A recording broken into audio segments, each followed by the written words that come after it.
All right, environmental. Here we go. 9.1. Get your notes out in front of you. I'm going to rip through this. I don't have my notes in front of me, so I'm just going to kind of talk. When you need to, pause the video to fill in the notes. All right. Here we go.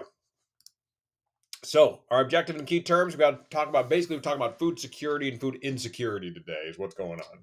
All right. You can see all the different vocab words there. I would pause here, write those 4 words down in your vocab section, just like we did in Unit 3.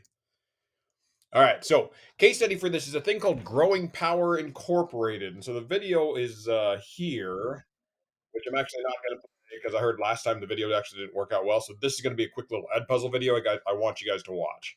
All right, it's basically about how this guy creates a farm in an urban setting to feed those that are needy, is basically the idea behind it.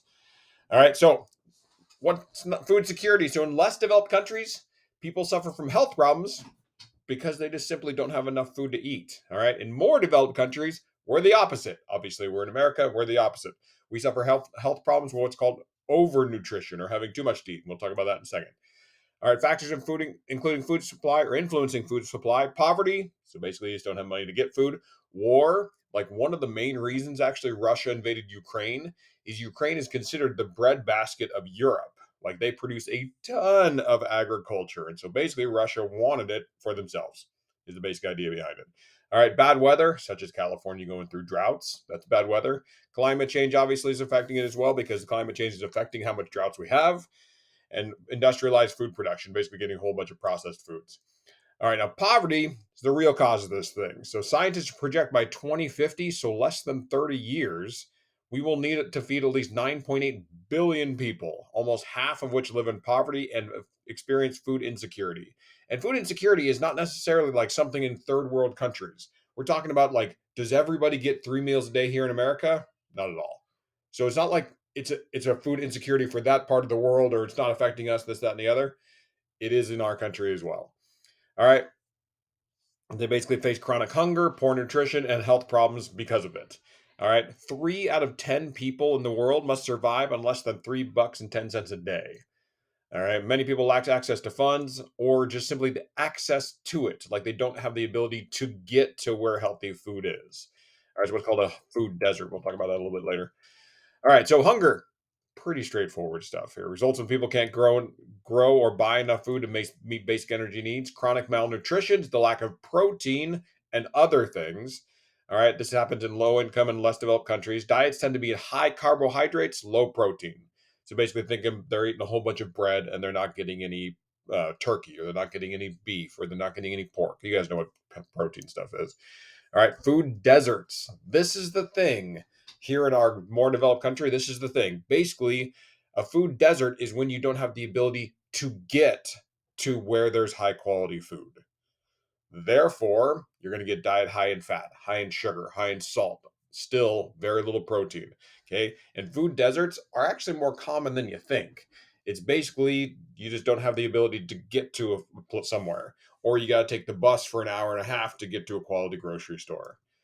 All right. So some 2 billion people suffer from vitamin and mineral deficiencies.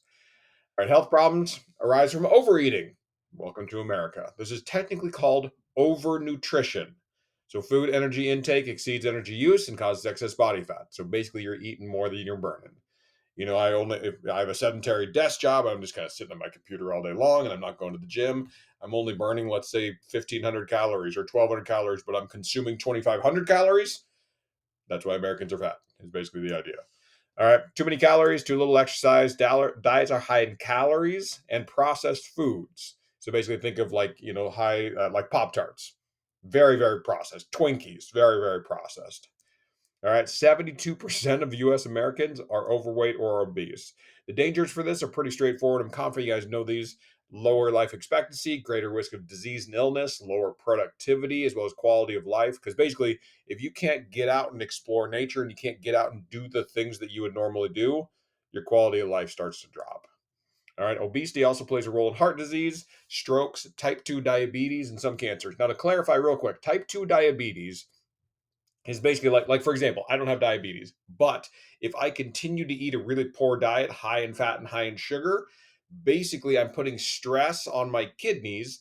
Your kidneys is actually the thing that makes your insulin for your body.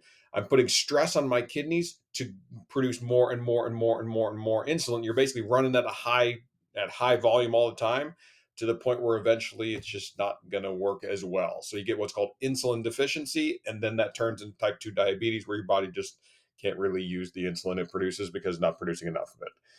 All right.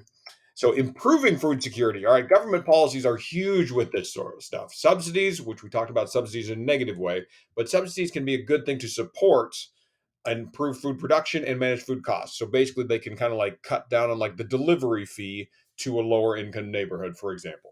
That can be one of the things that they do. All right. There's private public programs to reduce poverty and malnutrition. Education. So basically teach healthier eating habits from the get-go, as well as more sustainable food production. That's what we're doing right now. Kind of teaching us how to be more sustainable. We're getting into vermicomposting and stuff like that, how to be more sustainable. Consumers, there would be what's called a locavore. So everybody knows what, like a carnivore, you only eat meat. Herbivore, you only eat herbs or plants.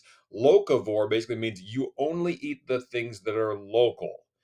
Meaning, if I don't know what's a good example. Avocados. You always know that song, the avocados from Mexico. A locavore wouldn't eat an avocado if they lived here in University Place, because we don't grow avocados here in University Place. So basically, you're kind of like taking out like the need to transport everything to you. You're only eating what is locally available and locally grown. That's what a locavore is. Okay, CSA programs and urban community gardens. We can also reduce food waste. That's one of the big reasons why we're about to do this vermicomposting stuff. All right.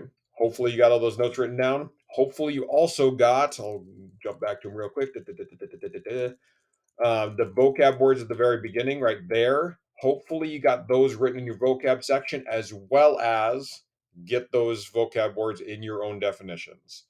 All right. Have a good day. I'll see you guys on Monday.